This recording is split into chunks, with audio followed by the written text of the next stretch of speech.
Hi there, and welcome to the Daily Gardener, and thank you for listening. I'm your host, Jennifer Ebling. It's January 13th. Today we celebrate the woman who has been called the greatest painter of plants and insects who ever lived, and the birthday of a man who's remembered in the name of one of the most ubiquitous garden plants. We'll learn about an Austrian-American plant explorer who grew to feel that his real home was in China. And we'll learn about today's tradition, Plow Monday, the first Monday after the 12 days of Christmas. Today's unearthed words feature sweet poetry from a little-known woman who lived in Concord, Massachusetts. She was a suffragist, animal rights activist, and American poet. And we grow that garden library with a book that helps us turn our gardens into a sanctuary for restoration and healing. I'll talk about a simple garden item that serves a great purpose and looks great with a simple terracotta pot. And then we'll wrap things up with an article from the 1930s about how to propagate a popular houseplant through air layering. But first, let's catch up on a few recent events. Today's curated articles start out with a post from Gastro Obscura called Around the World in Rare and Beautiful Apples. The post is about William Mullan, who takes gorgeous photos of rare and beautiful apples. His images will open your eyes to the wider spectrum of varieties of the fruit known as apples. Some of them actually look like potatoes, and some of them are positively pink inside. If you'd like to read this post in the Facebook group for the show, just search for apples, and this post will pop right up. Next up is a post from Cornell College out of Iowa. It's called The Giants of Cornell. And actually, it's a treatise, meaning history professor Catherine Stewart visited 8 trees on the hilltop at Cornell College, and she wrote about each, imagining what they might tell us if they could speak.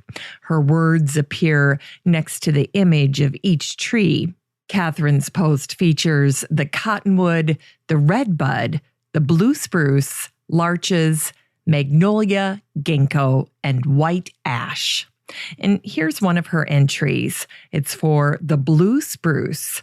She gives the botanical name Picea pungens, the locations of this tree on campus up on the hilltop, and then she identifies it. The blue spruce has a pyramidal shape with horizontal, dense branches with sharp blue needles. The bark is silver, gray, and brown with vertical scales, and it's known for providing homes to wildlife in winter. And then this is where Catherine incorporates her own verses about this tree. She wrote, "Most likely to assist you with time travel, if you look long enough and lean in and breathe in the elixir of its scent." When I shared this in the Facebook group, I said, take a moment and treat yourself by reading this wonderful article. Couldn't resist that pun. Anyway, if you want to see this post in the Facebook group, just type in tree and this post will pop right up.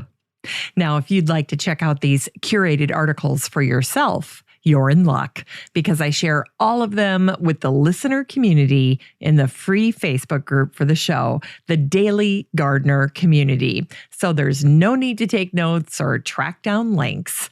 The next time you're on Facebook, just head on up to the search bar, type in Daily Gardener Community, and request to join. I'd love to meet you in the group. Here's today's brevities. Today is the anniversary of the death of the naturalist and botanical illustrator Maria Sibylla Merian. She was born on April 2nd, 1647.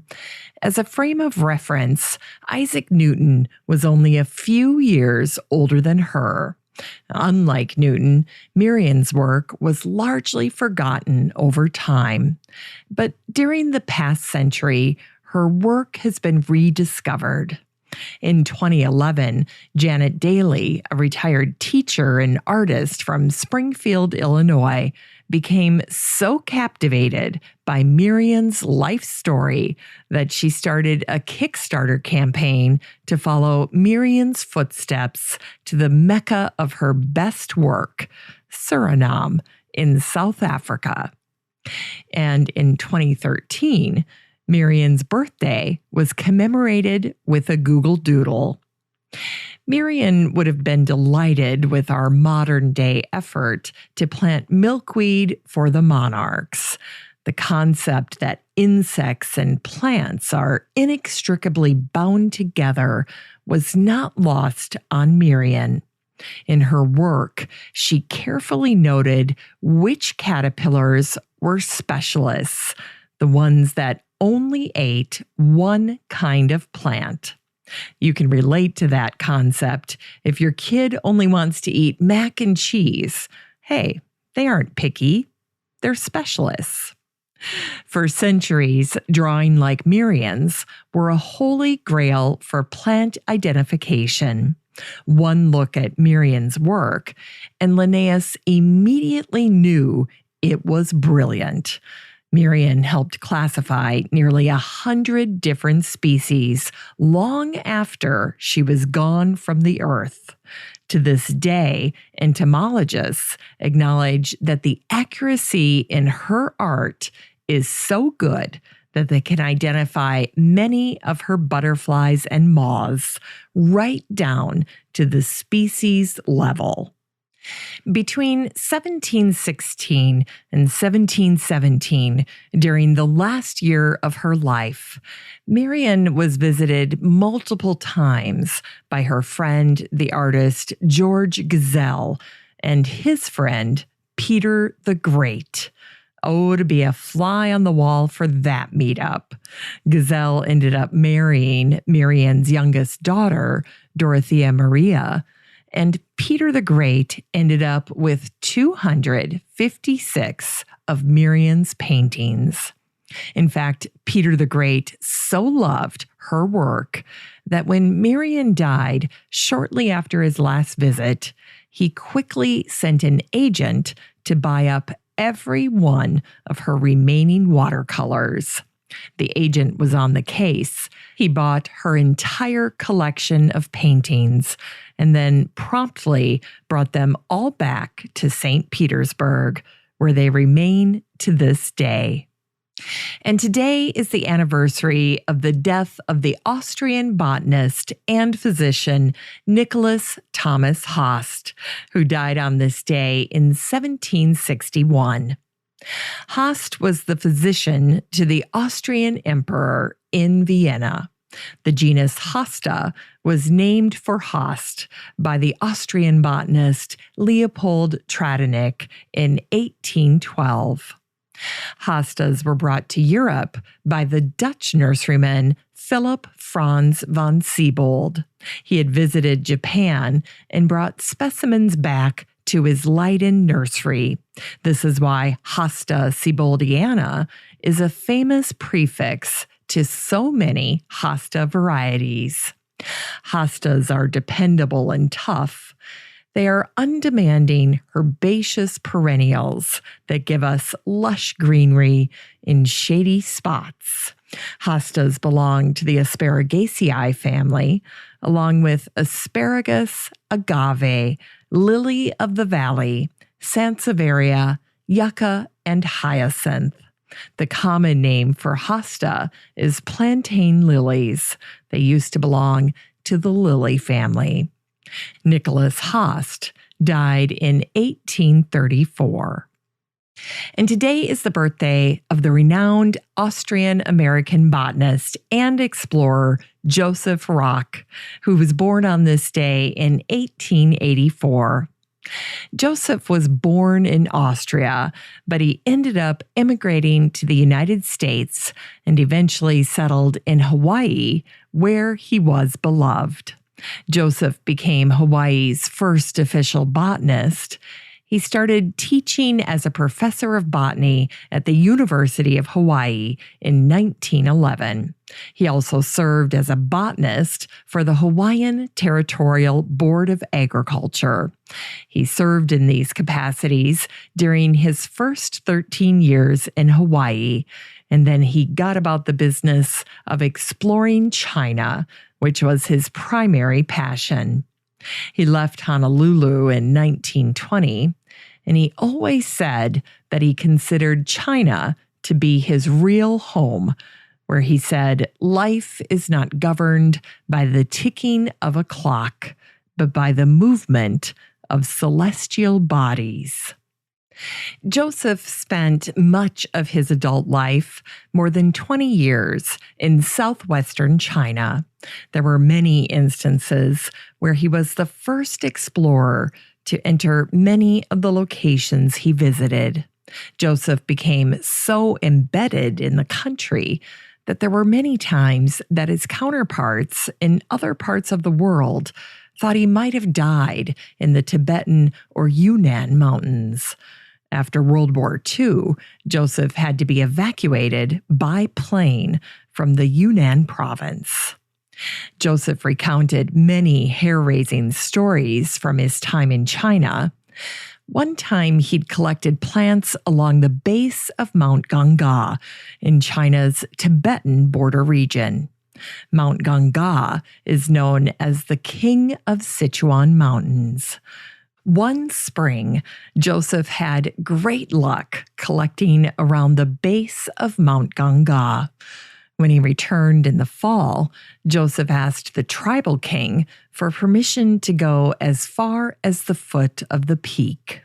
Halfway up Mount Ganga, a runner caught up to Joseph and his guides with a letter from the king. Apparently, after their first collecting trip, a severe hailstorm had destroyed the fields of the tribe that lived near the mountain range. The tribe blamed the catastrophe on Joseph Rock and his party. They believed that the deity of the mountains was not pleased. The tribe considered the mountains to be sacred. If Joseph and his party were to continue up the mountain, they would certainly be killed. The king requested that Joseph abort the trip, which he did. In addition to plants, Joseph had a knack for languages. He cataloged and transcribed Chinese manuscripts, and he actually wrote a dictionary of one of the tribal languages. He had an enormous intellect and was multi-talented. In addition to being a botanist, he was a linguist, and he was regarded as a world expert cartographer, ornithologist, and anthropologist. From a gardening standpoint, it was Joseph Rock who first introduced blight-resistant chestnut trees to America. He had sourced them in China, and he also brought us more than 700 species of rhododendron. Some of his original rhododendron seeds were successfully grown in the Golden Gate Park in San Francisco. How could we ever thank him enough for that? In the year before Joseph died, he was granted an honorary Doctor of Science degree from the University of Hawaii.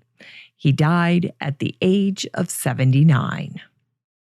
And it's official. The holidays are over. Today is Plow Monday. Plow Monday is regarded as the traditional start to the agricultural year and the official end to the holiday season. For me, Plow Monday is the day I'm going to plow through all of my returns.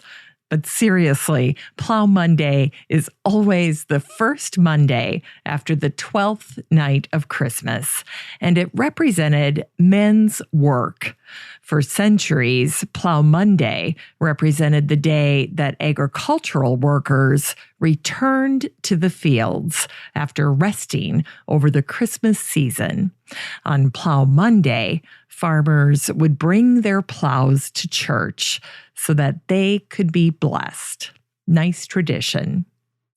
In unearthed words, today is the birthday of the suffragist, animal rights activist, and American poet Hannah Rebecca Hudson, who was born on this day in 1847. Not much is known about the life of Hannah Hudson, but gardeners love her poetry. Hannah's beloved poem called April was featured in the Atlantic Monthly in April of 1868. Here's what she wrote. April has searched the winter land and found her petted flowers again. She kissed them to unfold her leaves. She coaxed them with her sun and rain and filled the grass with green content and made the woods and clover vein. Her crocuses and violets give all the world a gay good year. Tall irises grow tired of green and get themselves a purple gear. She fills the dusk of deepest woods with vague sweet sunshine and surprise, and wakes the periwinkles up to watch her with their wide blue eyes. And when she sees the deeper suns that usher in the happy May, she sighs to think her time is past and weeps because she cannot stay. So leaves her tears upon the grass and turns her face and glides away. In 1874, when she was 27, Hannah published a book of her original poetry. Hannah was a charter member of the Woburn Women's Club. At the age of 74, Hannah died sitting at her aunt's kitchen table in Woburn, Massachusetts. Hannah is buried at Sleepy Hollow Cemetery in Concord, Massachusetts. It's time to grow that garden library with today's book, Creating Sanctuary by Jessie Bloom. This book is a favorite of mine. Rosemary Gladstar, the herbalist and author, said this about Jessie's book. In this inspiring, beautiful, and practical book, we are invited to look deeply at the landscape around us and create sacred respites from our busy worlds. Creating Sanctuary is about creating a garden that will nourish your spiritual and emotional well-being. Jessie's beautiful book is chock full of ideas. You'll learn to discover the powerful and beneficial properties of plants and how to incorporate nature-based routines and rituals. With the help of Jessie's book, you can turn your garden into a sanctuary, a place of true restoration for your mind, body, and soul. Jessie's book came out in November of 2018. You can get a used copy of Creating Sanctuary by Jessie Bloom and support the show using the Amazon link in today's show notes for under $10. And here's a great gift for gardeners. It's a 6-pack of plant saucers. They're 2.5 inches round. They're made of bamboo, and you get the entire set for $9.99. These bamboo saucers have a slightly raised edge, which is great for collecting excess water. And they're a natural wood color, so they look simple. They're beautiful, and they match with most pots. I like to pair mine with my little terracotta pots. I think it dresses them up a little bit. You can get this 6-pack of bamboo plant saucers and support the show using the Amazon link in today's show notes for under $10. Finally, here's something sweet to revive the little botanic spark in your heart. Today, the Pittsburgh Press shared a story about how to propagate a rubber plant on this day in 1935. It starts out this way. Yes, you can get a new rubber plant by air layering the old. To do this, a V-shaped cut is made in the branch, almost severing it. The cut should be made near the growing tip, and then a wedge is inserted to keep the cut open. Bind the wound all around with some sphagnum moss, tying it with raffia or a cord.